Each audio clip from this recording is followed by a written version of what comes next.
he explains it very, very succinctly. We became very good friends anyway. How was I treated by Universal? Most writers are not treated that well. But it was a great gig. I saw a question over here. Yeah.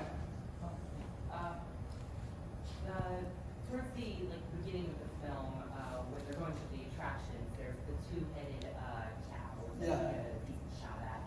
And when you get a look at the monster's face, you sort of notice a split in his, something. It sort of reminded me of a parallel. Was any of that intentional? All intentional, 100%. I had very carefully thought out the script. Can I just quickly repeat the question in case people didn't hear it? Okay. It was just that at the beginning there's that two-headed cow, and then when we finally see the monster, he also has a split face. Was that intentional? It was all intentional. I laid out a dreamscape for the movie. As a matter of fact, in the editing, they reverse the order of one of the scenes, and if you're really astute, you can figure out which scene it is. But I was taking you from what was obviously fake and pretend to making it more and more real, so that by the time you get to the freak show, you're really aware of the fact that there are such things as freaks. And there's a joke that's mentioned in there where they're talking about, I saw these two eyes fluttering in the nighttime, and they said, "Baby, you're the best." And you hear it going, "Moo." So they're absolutely, the foundation was laid that this was some kind of a hybrid, quite possibly, between a human and an animal. It was a real freak of nature. It's in there, and it was always in there, and everybody got it, when we were shooting it. Do we have, I want to make sure in the back, too, I don't know if people have questions up in the rafters. Do we have other questions? I have a few more. If you do, just raise your hand, we'll catch it. I wanted to ask you this, and it's just something as a writer I've noticed that often great horror movies and great action movies don't actually get going until the midpoint or later. And it's something we just did Hills Have Eyes, Wes Craven's original. And that movie doesn't get going for 50 minutes, really. And here you have them walking all around the carnival, and they don't really do the going to the midpoint, and then it really gets going in the last third. And I'm wondering, is that a writer rule that writers know about, or is that something you just discover organically? That was something that I wanted to do because the Funhouse experience, the carnival experience, I really felt that the audience had to experience it firsthand to be able to go along with it.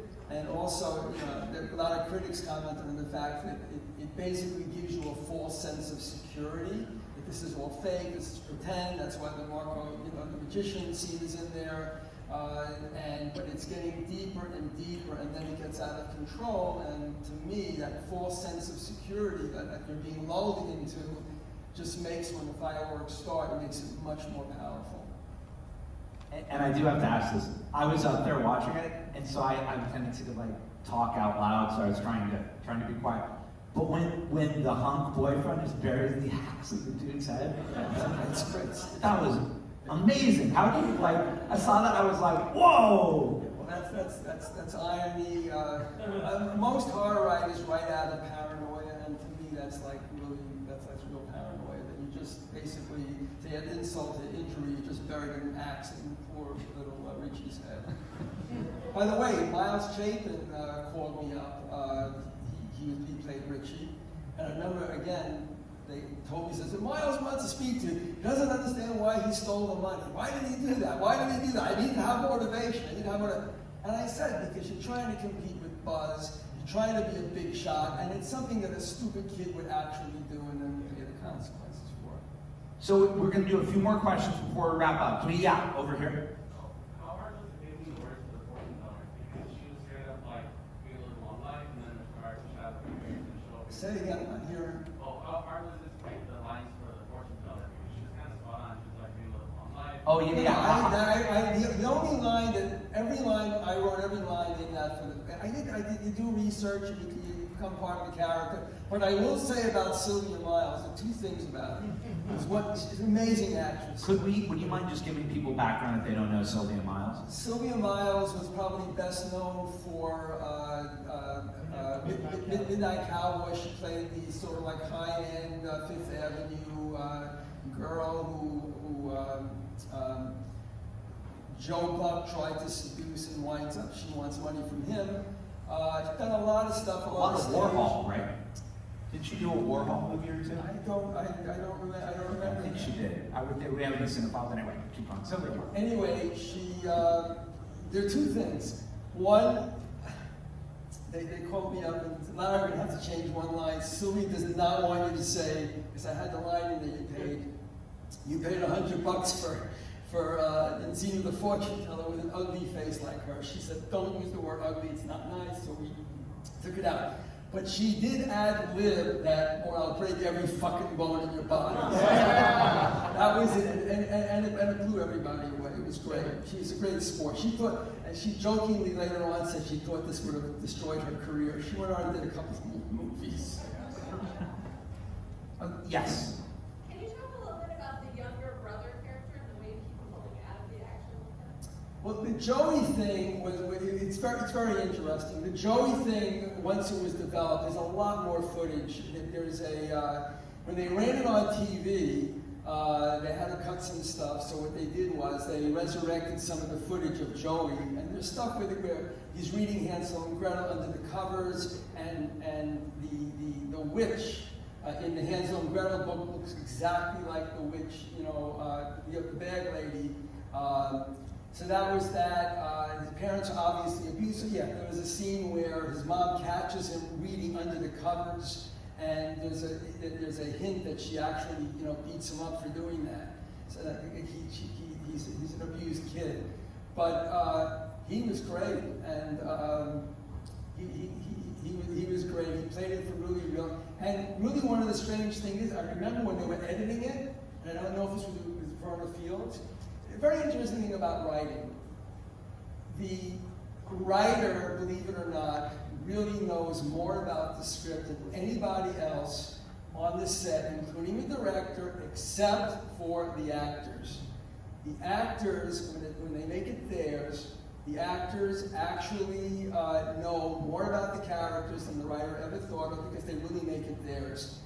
But the Joey thing was like, it was a lot of fun. I forgot what was the first part of the question? Just talk about, sorry. No. This is my friend Ash. I'm not going to eat you. It was sort of like, I feel like you're in the action of the Okay. right, and then you pull out. Yeah, those were editorial decisions that were made. We lost a lot of scenes in that movie. There were a lot of scenes that weren't shot. It was a bit of a troubled production. Tobe was great. I mean, he worked great with the DP and the set designers and everything. But there's a lot of footage that's not in the movie that would have added to that. And I just want to quick, because if no one's going to bring it up, I'm going to bring it up. Did anybody notice the shrunken head scene or no? Okay. I was horrified. Okay. Here's the thing with the shrunken head. Go for it. There's a scene where, ironically, Joey, without knowing it, actually winds up saving Amy's life. And the way that worked is, there's an earlier scene where all he says is, I want to go to the carnival, I want to go to the carnival, I want a shrunken head, I want a shrunken head. And the mom says, what the hell do you want with a shrunken head for? Okay. So when they're in the phone booth and they're calling their homes, Amy and Liz, and they're lying and telling them, so the line is actually, and they have to dub it, he says, and you can tell Joey, it's like, I got him a shrunken head. So there's actually a scene where she buys a shrunken head for Joey, because she still loves her brother, even though he's a shit.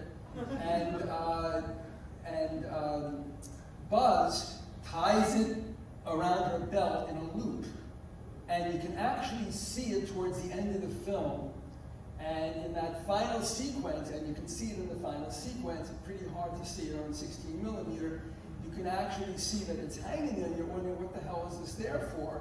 No one ever notices it, but in the script originally what happens is that when he's roughing her up, and he shoves her, it breaks, the string breaks, the shrunken head falls on the floor, rolls right in front of the monster. He bends down to pick it up and looks at it like this, and that's when she hits him over the head. So ironically, because of the shrunken head that she sort of forgave him, that's what saves her life. I have one line. Yes, back there. Go for it. Was there any Bill Finley any what? Any Bill Finley that was cut. Yeah, and you can see it on the, I think on the DVDs, the Blu-rays and special editions they have. Yeah, he did a magic act. He did, he actually does a couple of magic tricks for them, and but he was great. I was shocked when I saw the way they dressed him, but it was the right decision. It was his decision. But he was amazing. But yeah, that act went on for a little bit longer. And again, the whole point of that scene was, there's a mention in it. It's subtle, but there was a mention of, so legends are born, because originally the monster, he's described as being a troll, and what really freaked, like glowing eyes, and what freaked Tobe about it, what freaked him out about it was that he really wanted to do this, but we just couldn't figure out how to do it. Tobe comes up with this idea, yeah, he should move like a little differently, like you can't see him coming up on you. And I only realized, thinking about it kind of recently, that what he was talking about was trying to figure out, like what they did with the zombies in 28 Days Later, where they have that like pixelated action where they can run up on you. And I think that's what he had in mind, but we were never able to do it. Yeah, one last question and then we'll wrap it up. Go for it. What was it like trying to create the monster, like his backstory, like how his face is a figure and has some kind of strange figure to it? Well, again, it was, I always had conceived of it, where that display of the deformed fetus, that was, it says it, that was his brother. I mean, so there was more of them than just him. And there's even a reference, I don't think the father says, I don't want you to wind up like Tad on display. Well, that's what that was about. I even had a crazy ass scene, again, they jettisoned some of the stuff, where you had two little people, we called them midgets at that time. And by the way, there's a scene with a midget, having relations with a full-size, but they didn't film it, so you got the real impact of it. But I actually had a scene where, it was a lot more supernatural, where there was a scene where I had two little people carrying that glass jar around with them, and they were like moving it from one location to another location, thinking that it had something to do with what was going on in the funhouse. So I want to make sure, if there's an audience question, I want to get it. Better your question than mine. So I just noticed one thing that I wanted to ask you about, which is that at the end they end up underneath the funhouse. Yeah. And something that I've noticed, that struck me as like very Hitchcockian. He always said you have to use the full location. And you know you're watching a good movie if there's a scene that really surprises you where you end up with the full location. And so at the end, that they're now underneath the funhouse in the gears, I was like, I was talking with Jamie up there, I don't know if Jamie's, I was like, this is amazing, this is Hitchcockian. So I was just wondering what your thoughts were to lead it there, because that was great. First of all, your opening question before we ran the movie was, what movies, do you see similarities to? We came up with the idea of, it's Halloween, but it's just as much Psycho. And I remember I wanted to have the entire house decorated with the same kind of like birds and crows that you have in Psycho. But no, it was a homage to he started the whole thing out for Hitchcock and Psycho. So anyway. Well, you guys, you did a great job. Thank you. Would everybody give it up for Larry Block? Try to see it in 35 or try to see it in Blu-ray. And also, I'm kind of like brand new on Instagram. We're trying to do a remake. I got the rights back to Funhouse. We're going to do either a prequel, remake, sequel, or series. And so that's something that's in the works right now. So it would really be helpful if I got a couple of hits on follow-yous on Instagram. Tell them your handle, Larry. It's Larry Block Screenwriter, which sounds really terrible, except I've got this problem because there are three Larry Blocks. There's a Lawrence Block, the mystery writer, who, and a lot of my stuff crosses over to his stuff, and there was Larry Block, the actor.